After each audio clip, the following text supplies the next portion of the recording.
अस्सलामुअलैकुम। पेशे खिदमत है अंबरनाग मारिया सीरीज की कहानी मुर्दा देवता, दूसरा हिस्सा। यूनानी अमीर ने एक चमड़े का तकोनी टुकड़ा निकालकर थ्यूसोंग के सामने फैलाकर रख दिया और बोला, क्या तुम पढ़कर बता सकते हो कि कुफरी जुबान में इस टुकड़े पर क्या लिखा है? थ्यूसोंग ने शमा की रोशनी में चमड़े के टुकड़े को गौर से देखा। वहां कुफरी जुबान में कई निशानियां लिखी हुई थीं। कहीं दरख्त की निशानी बनी थी, कहीं दरिया की और कहीं कोई रेत का टीला बनाया गया था। जगह जगह कुफरी जुबान में लिखा था, यहाँ से बाएं तरफ 2 कदम चलना होगा, यहाँ से दाएं तरफ 7 कदम चलना होगा, यहाँ एक सुरंग में दाखिल होना होगा, यहाँ जिन्नात का पहरा है, इसलिए इस सुरंग में हरगिज दाखिल मत होना। ये खजाने का नक्शा था, कुफरी खजाने का नक्शा। इसके ऊपर लिखा था, मेरे बेटे, मैं ये खजाने का नक्शा तुम्हारे लिए छोड़ रहा हूँ। अगर तुम ये खजाना हासिल करने में कामयाब हो जाओ तो आधा खजाना गरीब लोगों में तकसीम कर देना। बाकी जो खजाना बच जाए वह तुम अपने पास ही रखना और सारी जिंदगी गरीबों की मदद करते रहना। कभी किसी को अपने घर से खाली हाथ मत लौटाना। फकत तुम्हारा जिला वतन बाप। थ्यूसोंग फौरन समझ गया कि ये किसी ऐसे कुफरी अमीर ने नक्शा बनाया है जिसे किसी वजह से शहर से बादशाह ने जिला वतन कर दिया होगा। उसके जिला वतन होने के बाद शहर जल्जले की वजह से गर्क हो गया। मुमकिन है उसका बेटा उस वक्त शहर से बाहर गया हो और बाप ने मरने से पहले अपने बेटे के लिए खुफिया खजाने का यह नक्शा बनाकर किसी पोशीदा जगह रख दिया हो, जहां से हजारों साल गुजरने के बाद यह नक्शा लोगों के हाथों से होता हुआ इस यूनानी अमीर के पास पहुंच गया हो। चूंकि कोई भी कौम कुफरी जुबान नहीं जानती थी, इसलिए यह नक्शा कोई भी पढ़ ना सका था और यूं वो खजाना अब तक महफूज रहा था। थ्यूसोंग ने सोचा कि अगर इस यूनानी अमीर को यह खजाना मिल गया तो वो जिला वतन बाप की वसीयत के मुताबिक कभी अमल नहीं करेगा, क्योंकि साफ लग रहा था कि यूनानी अमीर बहुत लालची इंसान है और इसे दौलत की हवस है।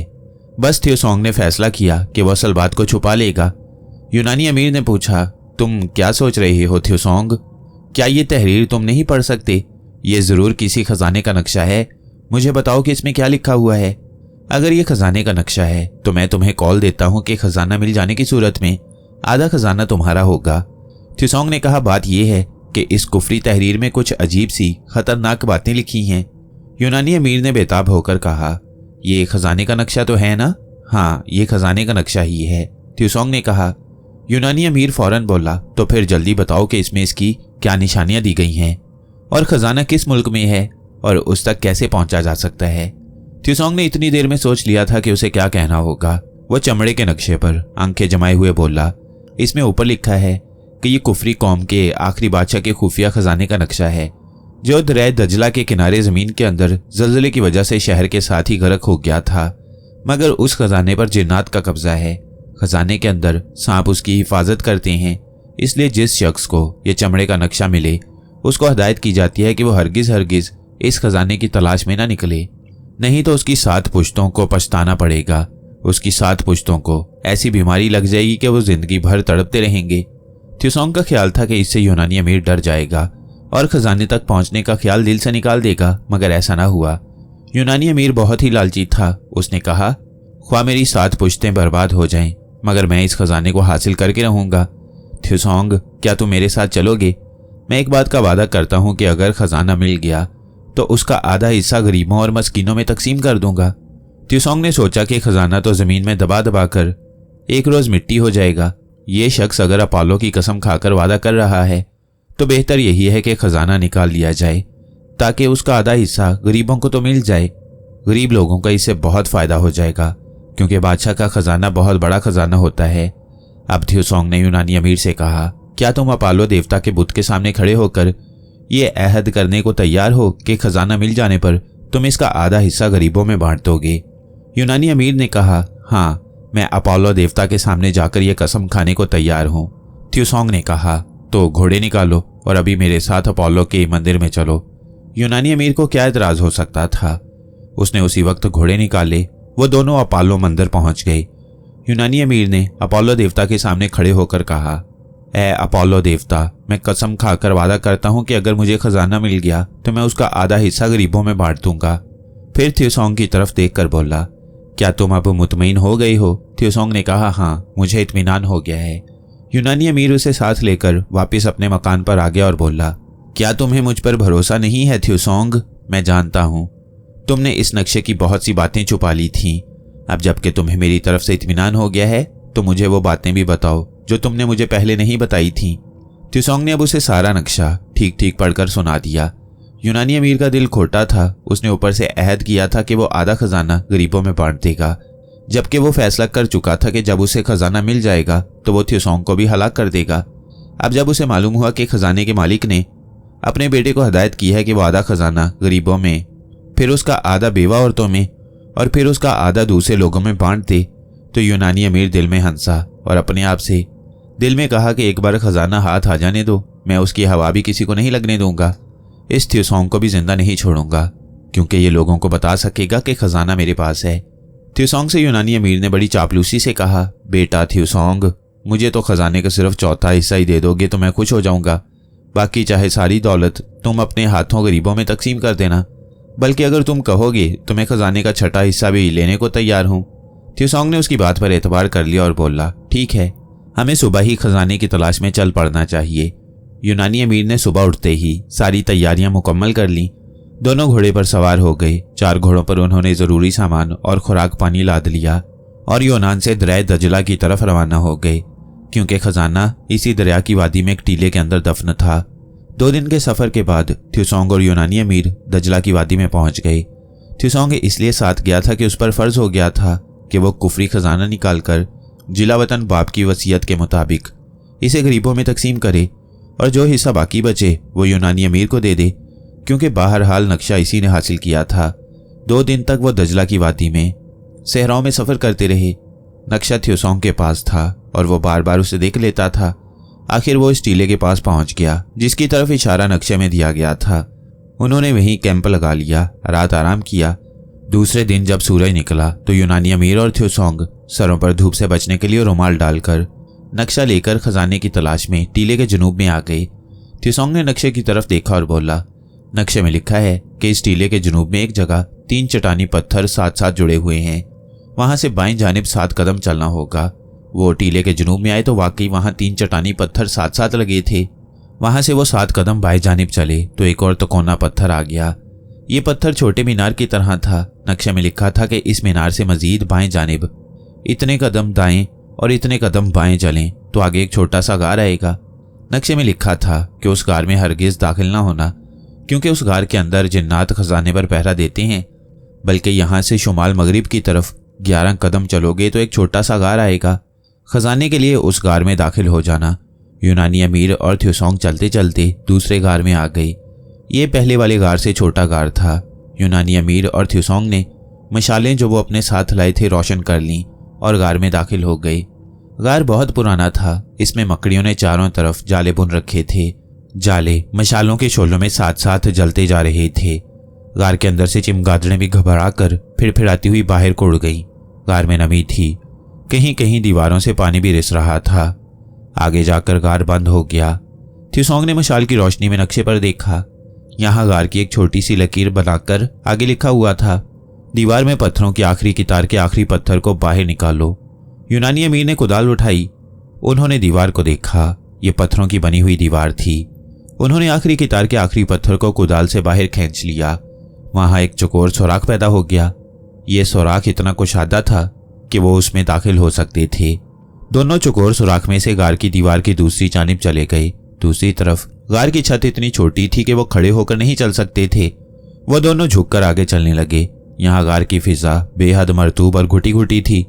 त्सोंग चूंकि खलाई आदमी था, उसे सांस लेने में दुश्वारी नहीं हो रही थी, मगर यूनानी अमीर को सांस लेने में मुश्किल पेश आ रही थी। इस नीची छत वाली गार में काफी दूर चलते रहने के बाद गार की छत बुलंद होना शुरू हो गई।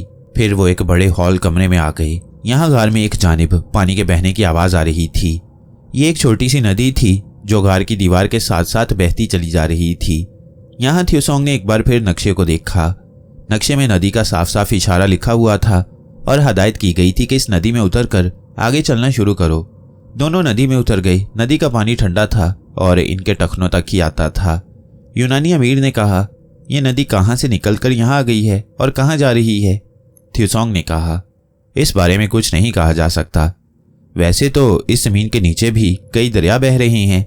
वो नदी में चलने लगे। गार काफी खुला हो गया था। नदी की रवानी ज्यादा तेज नहीं थी। कुछ दूर चलने के बाद नदी के आगे एक दीवार में एक गोल सुरंग सी आ गई। नदी का पानी हल्की सी गिड़गिड़ाहट के साथ इस सुरंग में गिर रहा था। थ्यूसोंग ने आगे बढ़कर सुरंग की दूसरी जानिब देखा और बोला, आगे पानी आबशार की शक्ल में नीचे सुरंग में गिर रहा है, हमें पानी के साथ ही नीचे जाना होगा। यूनानी बोला, नक्शे में देखो वहां क्या लिखा है। थ्यूसोंग ने नक्शा खोलकर देखा, उसमें नदी की लकीर के आगे लिखा था, नदी की आबशार के साथ उतर जाओ। उन्होंने मशालें बुझा दी और नदी की आबशार के साथ दूसरी तरफ सुरंग में छलांगे लगा दी। वो एक छोटे से तालाब में जाकर गिरे।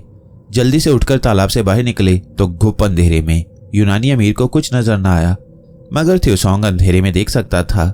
उसने देखा कि सुरंग काफी खुली है और तालाब से पानी एक बार फिर नदी की शक्ल में निकलकर आगे बह रहा है।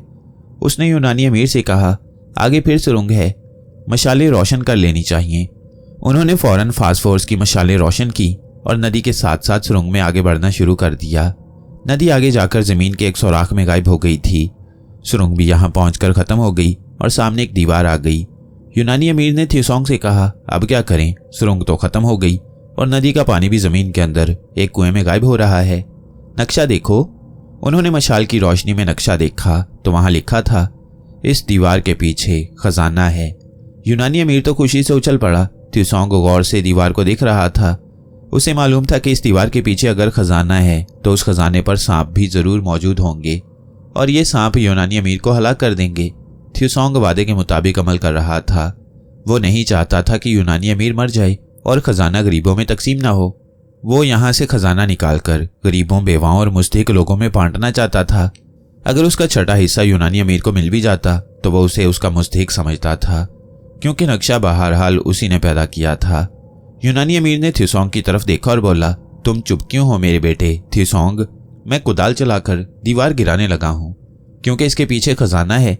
थ्यूसोंग ने कहा, खजाना दीवार के पीछे जरूर है, मगर तुम शायद भूल रहे हो कि उस खजाने पर सांप भी होंगे जिनका मुकाबला तुम अकेले नहीं कर सकोगे। यूनानी अमीर ने कुदाल वाला हाथ वहीं रोक लिया, कहने लगा, हम लोग सांपों को जलाकर भस्म कर देंगे। थ्यूसोंग ने कहा, खजाने पर एक नहीं कई सांप होंगे। तुम सारे सांपों को जब तक भस्म करोगे उनमें से एक दो सांप हमें जरूर डस देंगे। यूनानी अमीर ने कहा, फिर क्या करें? थ्यूसोंग बोला, मुझे सांपों का एक ऐसा मंत्र आता है जिसको पढ़कर फूंक देने से सांप कुछ नहीं कहते और वापस चले जाते हैं। यूनानी ने थ्यूसोंग का हाथ थाम लिया और खुश होकर बोला, क्या तुम सच कह रहे हो थ्यूसोंग? फिर तो हम अभी दीवार गिरा देंगे। और यूनानी अमीर ने दीवार पर कुदाल चलानी शुरू कर दी, मगर वो उधेड़ उम्र था, जल्द थक गया। अब थ्यूसोंग कुदाल चलाने लगा। उसकी 2-3 ज़रबों से दीवार के पत्थर अपनी जगह से हिल गए। उन्होंने मिलकर दीवार के पत्थर बाहर निकाल लिए। यूनानी अमीर ने बेताब होकर सुराख में से दूसरी तरफ झांका तो अचानक दूसरी तरफ सांपों की फुंकार की जबरदस्त आवाज सुनाई दी। यूनानी अमीर ने जल्दी से सर पीछे कर लिया। थ्यूसोंग, तुम ठीक कहते थे, अंदर सांप हैं, जल्दी से अपना मंत्र फूंको। थ्यूसोंग बोला, तुम एक तरफ होकर बैठ जाओ और मुझे आराम से अपना काम करने दो। यूनानी अमीर खजाने की झलक देखने के लिए बेचैन था, मगर सांपों की फुंकार ने उसे डरा दिया था। वो मशाल एक तरफ रखकर पत्थरों के पास बैठ गया। थ्यूसोंग ने दीवार के बाकी पत्थर भी बाहर निकाल लिए। अब उसने मशाल की रोशनी में दूसरी तरफ देखा। दूसरी तरफ एक छोटा सा कमरा था जहां जवाहरात और सोने के जेवरात की थैलियां खुली पड़ी थीं। मशाल की रोशनी में हीरे, जवाहरात और सोने की डलियां जगमगाने लगीं। इसके साथ ही उसने सुरख और स्याह रंग के 10-12 सांप देखे जो अपने फन उठाए जोर जोर से फुंकार रहे थे। यूनानी अमीर तो डरकर थ्यूसोंग के पीछे हो गया और कांपती आवाज में बोला, जल्दी से अपना मंत्र पढ़ो थ्यूसोंग, वरना ये सांप हमें जिंदा नहीं छोड़ेंगे। थ्यूसोंग को नाक की वजह से सांपों की जुबान आती थी। उसने सांपों की तरफ गौर से देखते हुए सांपों की जुबान में मुंह से सीटी जैसी आवाज निकाल कर कहा, मैं अजीम नाग देवता का भाई थ्यूसोंग हूं। मैं यहां से ये खजाना लेने आया हूं क्योंकि इस खजाने को गरीबों में तकसीम करना है, इसलिए तुम यहां से खामोशी से चले जाओ। सांपों में एक सुरख सांप जिसका फन स्याह था और जो सांपों का बादशाह मालूम होता था आगे बढ़ा और बोला, अजीम नाग देवता के भाई, हम सदियों से इस खजाने की हिफाजत करते आ रहे हैं, मगर मुझे तुम्हारे जिस्म में से नाग देवता की खुशबू आ रही है, इसलिए मैं तुम्हारे हुक्म के मुताबिक अपने सांपों को लेकर यहां से जा रहा हूं। मगर अजीम नाग देवता के भाई, ये जो तुम्हारा साथी तुम्हारे पास खड़ा है इसके जिस्म से मुझे बददियानती की बू आ रही है, इससे होशियार रहना। थ्यूसोंग ने सांपों की जुबान में कहा, इसकी तुम फिक्र ना करो, अगर इसने बददियानती की तो मैं इसे संभाल लूंगा। तुम अब यहाँ से चले जाओ, क्योंकि ये खजाना इंसानों की भलाई के काम आने वाला है। सांप सारे के सारे वहां से चुपचाप एक सुराख में बारी बारी घुसकर गायब हो गए। यूनानी अमीर तो थ्योसोंग की इस जादूगरी पर हैरान रह गया। जब सारे सांप खजाने को छोड़कर चले गए तो यूनानी बोला, थ्योसोंग, अब हमें जल्दी जल्दी ये सारा खजाना बोरियों में भरकर यहाँ से ले जाना चाहिए। थ्योसोंग इस यूनानी अमीर की लालची तबीयत से वाकिफ था, मगर वहां से खजाना ले जाना भी जरूरी था, इसलिए वो 2 बोरियां अपने साथ लाए थे। उन्होंने तेजी से खजाने की छोटी छोटी हीरे जवाहरात और सोने की डलियों से भरी हुई थैलियां बड़े बोरों में भरनी शुरू कर दी। जब दोनों बोरियां भर गई और खजाने का कमरा खाली हो गया तो उन्होंने एक एक बोरी कांधों पर उठाई और वापसी का सफर शुरू किया। वापसी का सफर बहुत मुश्किल और तकलीफदेह था। यूनानी अमीर बहुत जल्द खजाने के बोझ से थक गया। थ्योसोंग को थकन होने का सवाल ही पैदा नहीं होता था। उसने दूसरी बोरी भी उठा ली और किसी न किसी तरह गार से खजाना लेकर बाहर आ गए। बाहर उनके घोड़े मौजूद थे। उन्होंने खजाना घोड़ों पर लादा और अपने शहर कोरिंथ की तरफ चल पड़े। अभी तक यूनानी अमीर ने ऐसी कोई बात नहीं की थी कि जिससे थ्योसोंग को उसकी नीयत पर शक होता। रास्ते में उन्हें रात पड़ गई, तब भी यूनानी अमीर ने थ्योसोंग पर हमला न किया। हालांकि वो उसे अपने रास्ते से हटाकर सारे खजाने पर कब्जा जमाने के बारे में सोच रहा था। इसी तरह सफर करते वो आखिर कोरिंथ पहुंच गए। यूनानी अमीर ने खजाने को अपने घर की सबसे पिछली कोठरी में बंद कर दिया। थ्योसोंग ने उसे कहा, मैं चाहता हूं कि तुम इस खजाने का 7वां हिस्सा अलग करके अपने पास रख लो, ताकि बाकी का सारा खजाना हम गरीबों, बेवाओं और यतीमों में तकसीम कर दें। भला लालची यूनानी कभी खजाने को बांट सकता था। उसने थ्योसोंग के कंधे पर हाथ रखकर कहा, बेटा, इतनी जल्दी क्या है? खजाना कहीं भागा तो नहीं जा रहा? 2-1 दिनों में इसके हिस्से कर लेंगे। भाई, मैंने अपोलो देवता के सामने कसम खाई है, मैं इस पर कायम हूं। मगर यूनानी अमीर ने अपने खास हबशी गुलाम से मिलकर थ्योसोंग को उसी रात कत्ल कर देने का मंसूबा तैयार कर लिया था। थ्योसोंग को इसकी कोई खबर न थी।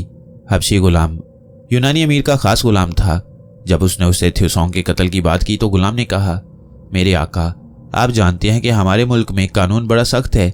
अगर किसी को पता चल गया तो आपकी खैर नहीं। यूनानी अमीर ने गुलाम की तरफ देखा और पूछा, तो फिर तुम क्या मशवरा देते हो? मेरे ख्याल में ऐसी कौन सी तरकीब हो सकती है कि थ्योसोंग मर भी जाए और हम पर किसी को शक भी ना हो? हबशी गुलाम ने कुछ सोचने के बाद बताया, यहाँ इसी शहर में एक बूढ़ी यूनानी औरत है जो 1000 सिक्के लेकर काम कर देगी। तुम कहना क्या चाहते हो? यूनानी अमीर ने गुलाम से पूछा। गुलाम ने कहा, उस यूनानी जादूगरनी औरत के बारे में मुझे पता चला है कि उसने एक खूंखार बिल्ली पाल रखी है। वो खुफिया तौर पर उस बिल्ली से चोरी और लोगों को हलाक करने का काम लेती है। जिसको किसी को हलाक करने की ख्वाहिश होती है वो उस जादूगरनी औरत के पास चला जाता है और उसे 1000 सोने के सिक्के अदा करता है और औरत अपनी बिल्ली को दुश्मन के घर रात के अंधेरे में भेज देती है। ये खूंखार बिल्ली दुश्मन की गर्दन को उधेड़ कर वापिस आ जाती है। अगर आपका हुक्म हो तो मैं उस यूनानी जादूगरनी से बात करूं? यूनानी अमीर जल्दी से बोला, फौरन उससे बात करो और उसे थ्योसोंग किसी तरह दिखा भी दो। मैं तुम्हें सोने के 1000 सिक्के दे देता हूं। यूनानी अमीर ने उसी वक्त हबशी गुलाम को 1000 सोने के सिक्के दिए और वो जादूगरनी के मकान की तरफ रवाना हो गया। हबशी गुलाम ने यूनानी जादूगरनी को सारा किस्सा बयान किया, 1000 सोने के सिक्के अदा किए। उसी रोज जादूगरनी को थ्योसोंग दिखा भी दिया गया। यूनानी जादूगरनी को थ्योसोंग का एक रुमाल भी दिया गया जो उसने अंबर बिल्ली को सूंघा दिया। अंबर बिल्ली के रूप में आने के बाद अगरचे सब कुछ भूल गया था, लेकिन थ्योसोंग के रुमाल में से उसे थ्योसोंग की खुशबू आई तो वो बेताब हो गया। आधी रात का वक्त था, सारा शहर गहरी नींद सो रहा था। थ्योसोंग भी कमरे के बाहर बरामदे में चारपाई पर लेटा अंबर, केटी, नाग और मारी के बारे में सोच रहा था कि बाग की दीवार फांदकर एक काली बिल्ली बाग में दाखिल हुई। ये बिल्ली अंबर था। उसे थ्योसोंग के रुमाल की खुशबू सूंघा दी गई थी और वह उसकी खुशबू पर थ्योसोंग की तरफ बढ़ रहा था। अंबर बिल्ली ने चारपाई पर एक आदमी को लेटे हुए देखा। जादूगरनी के मंत्र का असर उसे मजबूर कर रहा था कि वो चारपाई पर लेटे हुए आदमी की गर्दन चीर फाड़ डाले, मगर थ्योसोंग की खुशबू उसे ऐसा करने से रोक रही थी। अचानक थ्योसोंग की बिल्ली पर नजर पड़ गई। उसको तो अंबर की खुशबू नहीं आ रही थी। वो वैसे ही लेटे लेटे बिल्ली को देखता रहा। बिल्ली उसकी तरफ बढ़ी और गुर्राई। थ्योसोंग को ख्याल आया कि शायद बिल्ली भूखी है। वो उठा के बिल्ली को अंदर से दूध लाकर डाले।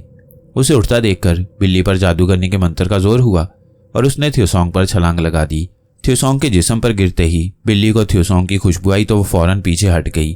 थ्योसोंग भी एक तरफ हो गया था। वो ताज्जुब से बिल्ली को तक रहा था। उसे थोड़ा सा शक जरूर हुआ कि मुमकिन है ये बिल्ली आदमखोर बन गई हो। दूसरे कमरे के दरवाजे के पीछे यूनानी अमीर और गुलाम चुप कर यह सारा मंजर देख रहे थे। बिल्ली गुराई और फिर करीब आकर थ्यूसोंग के पांव पर अपना सर रगड़ने लगी।